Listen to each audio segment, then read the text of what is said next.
So, today is another day of tracking my powerlifting progress, and today is my overhead press day, which is kinda my favorite lift since it's upper body, which is yeah, a pretty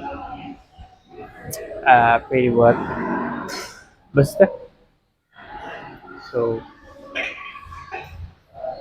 actually, doon na rin ako mag-warm up, and I guess I'm going to just proceed to this lift na rin.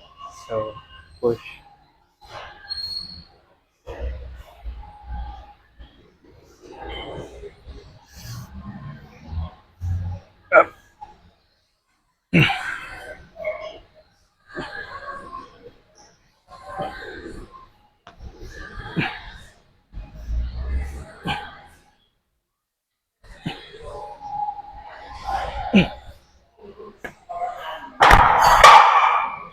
So, dagdag na rin agad ako. This is probably going to be a uh, quick video today since yeah, I'm just going to track my progress today.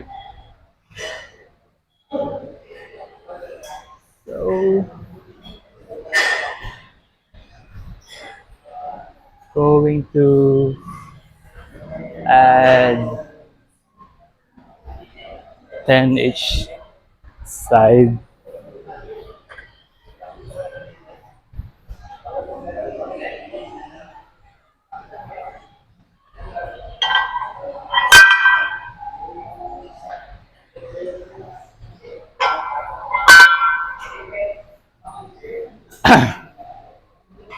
All right, push.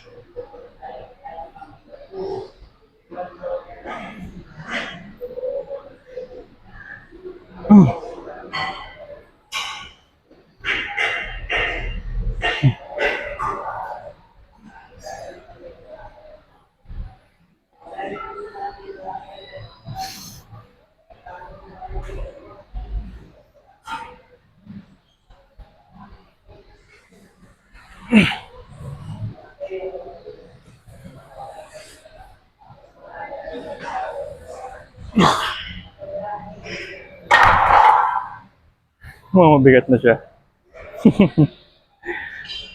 All right, so going to switch this to theme,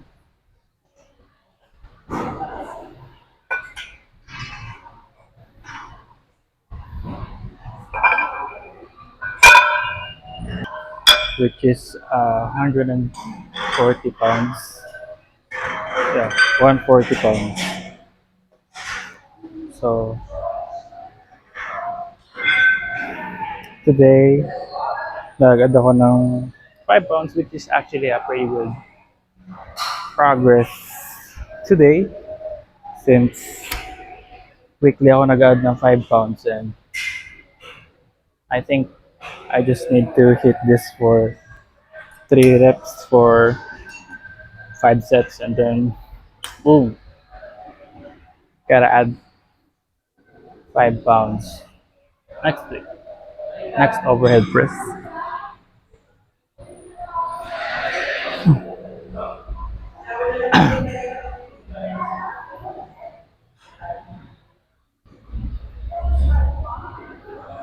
So push.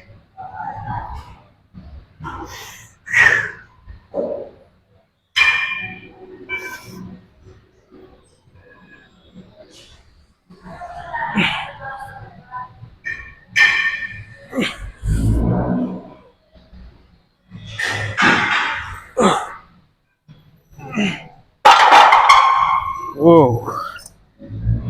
Grabe. Parang nasakit na wrist ko.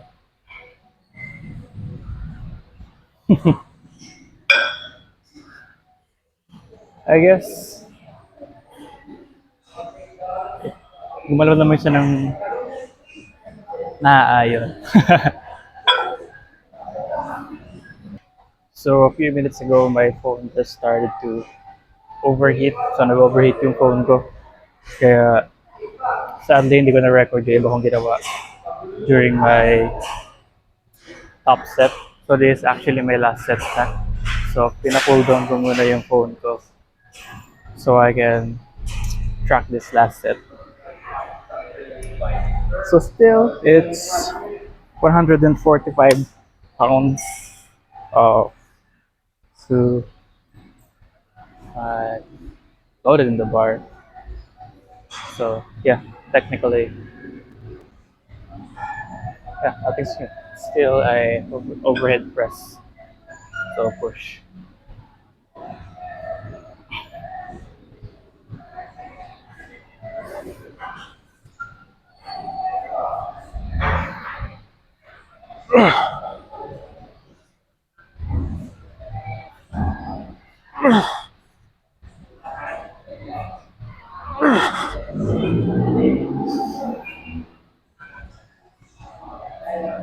Alright.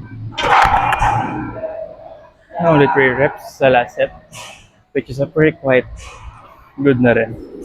Nawalan lang ako ng balance.